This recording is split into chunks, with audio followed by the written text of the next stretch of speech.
তারিক বিন আবদুল্লাহ মুহারিবের বর্ণনায় জানা যায় যে এক ব্যক্তি নবী করিম সাল্লাল্লাহু আলাইহি সাল্লাতুয়াসাল্লামকে শুধুমাত্র মিথ্যা প্রতিপন্ন করার চেষ্টায় চালিয়ে ক্লান্ত হননি, বরং কোনো কোনো সময় তিনি নবী সাল্লাল্লাহু আলাইহি সাল্লাতুয়াসাল্লামকে লক্ষ্য করে প্রস্তর নিক্ষেপ করতেন, যার ফলে তার পায়ের গোড়ালি পর্যন্ত রক্তাক্ত হয়ে যেত।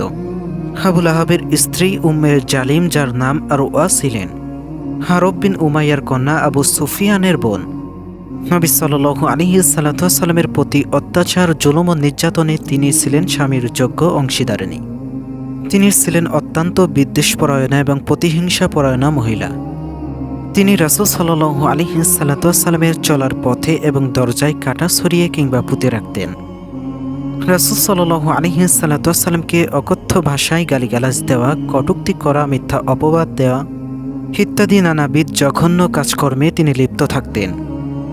তাছাড়া মুসলিমদের বিরুদ্ধে নানাবিধ ফিতনা ফাসাদের আগুন জ্বালিয়ে দেওয়া এবং উস্কানি কথাবার্তার মাধ্যমে যুদ্ধের ভয়াবহতা সৃষ্টি করা তার বৈশিষ্ট্য চরিত্র ছিল। এজন্য আল কোরআনে তাকে হাম্মালাতুল হাতব অর্থাৎ খড়ির বোঝা বহনকারী বলে আখ্যায়িত করা হয়েছে।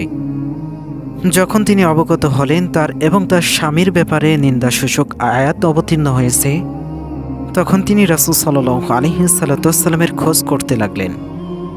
রাসূল সাল্লাল্লাহু আলাইহি সাল্লাম যখন মসজিদে হারামে কাবার গৃহের পাশে অবস্থান করেছিলেন, হযরত আবু বকর সিদ্দিক রাদিয়াল্লাহু আনহু তখন তার সঙ্গে ছিলেন। আবু লাহাব পত্নী যখন এক মুষ্টি পাথর নিয়ে বাইতুল হারামে পবিত্র গৃহে রাসূল সাল্লাল্লাহু আলাইহি সাল্লামের সম্মুখভাগে এসে দাঁড়ালেন, তখন আল্লাহ তাআলা মহিলার দৃষ্টিশক্তি বন্ধ করে দেওয়ার কারণে তিনি রাসূল সাল্লাল্লাহু আলাইহি সাল্লামকে দেখতে পেলেন না। অথচ আবু বকর রাদিয়াল্লাহু আনহুকে তিনি দেখতে পাচ্ছিলেন। তার সামনে গিয়ে তিনি প্রশ্ন করলেন, আবু বকর, তোমার সাথী কোথায়? আমি জানতে পারলাম যে সে নাকি আমাদের কুৎসা রটন করে বেড়াচ্ছে। আল্লাহর শপথ, আমি যদি এখন তাকে পেতাম তার মুখের ওপর এই পাথর ছুঁড়ে মারতাম। এরপর তিনি সেখান থেকে চলে গেলেন। আবু বকর রাদিয়াল্লাহু আনহু বললেন, হে আল্লাহর রাসূল, তিনি কি আপনাকে দেখেন নাই? আল্লাহর নবী সাল্লাল্লাহু আলাইহি সাল্লাম তখন বললেন, হে আবু বকর, তিনি আমাকে দেখতে পাননি। আল্লাহ তার দর্শন শক্তিকে আমার থেকে রহিত করে দিয়েছিলেন। আবু বকর রাদিয়াল্লাহু আনহু এ ঘটনা বর্ণনা করছেন এবং এর সঙ্গে আরও কিছু কথা সংযোগ করছেন। তিনি বলেছেন যে আবু লাহাব পত্নী আবু বকর রাদিয়াল্লাহু আনহুর সামনে উপস্থিত হয়ে বললেন, হে আবু বকর, তোমার সঙ্গী আমার বদনাম করেছে।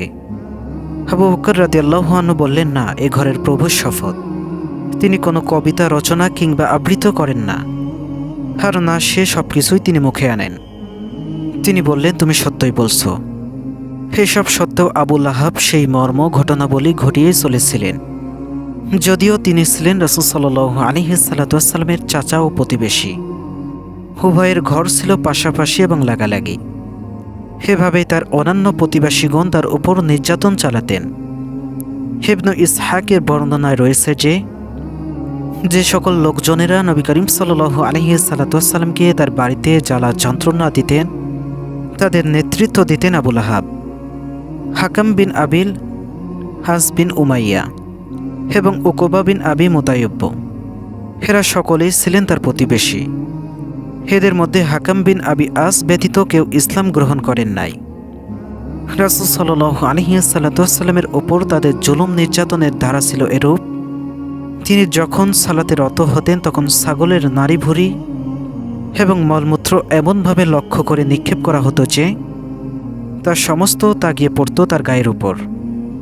তাদের থেকে নিষ্কৃতি লাভের মাধ্যমে তিনি বিশিষ্ট চিত্তে সালাত আদায়ের উদ্দেশ্যে তিনি একটি পৃথক মাটির ঘর তৈরি করে নিয়েছিলেন।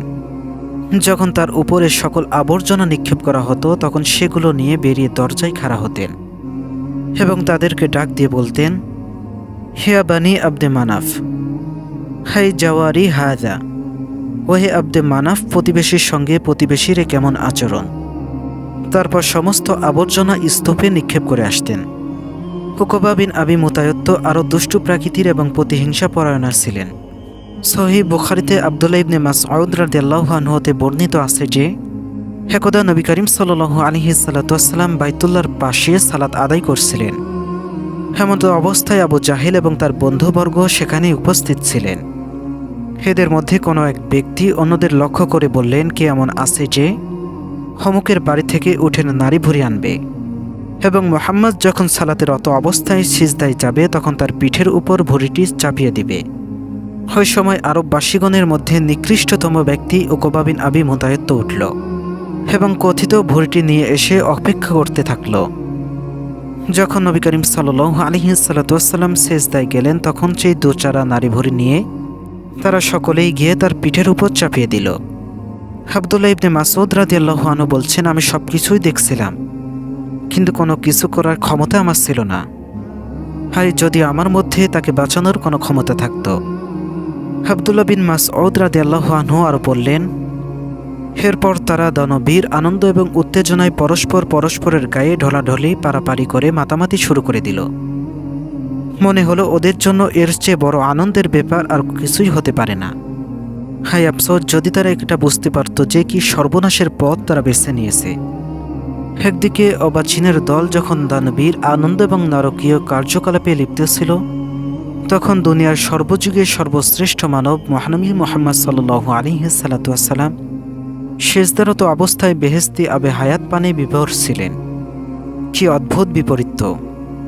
হযরত ফাতিমা রাদিয়াল্লাহু তাআলা আনহুমা এ দুঃসংবাদ প্রাপ্ত হয়ে দ্রুত সেখানে আগমন করেন এবং ভুঁড়িটি সরিয়ে পিতাকে তার নিজ থেকে উদ্ধার করেন।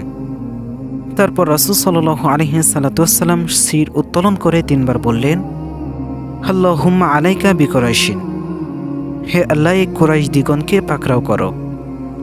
যখন তিনি আল্লাহর নিকট এ আরশ পেশ করলেন তখন তাদের মধ্যে কিছুটা অসুবিধা বোধের সৃষ্টি হলো এবং তারা বিচলিত হয়ে পড়লেন, কারণ তাদের এ বিশ্বাস ছিল যে এ শহরের মধ্যে প্রার্থনা কবুল হয়ে থাকে। তারপর তিনি নাম ধরে কয়েকজনের বিরুদ্ধে অভিযোগ এবং আর্জি পেশ করলেন। হে আল্লাহ, আবু জাহেলকে, উতবা বিন রাবিআহকে, শাইবা বিন রাবিআহকে, খালিদ বিন উতবাকে, উমাইয়া বিন খালফকে এবং উকবা বিন আবি মুতায়্যদকে পাকড়াও করো। রাসূল সাল্লাল্লাহু আলাইহি সাল্লাম সপ্তম জনের নাম উল্লেখ করেছিলেন, কিন্তু বর্ণনাকারীর তা স্মরণে নেই।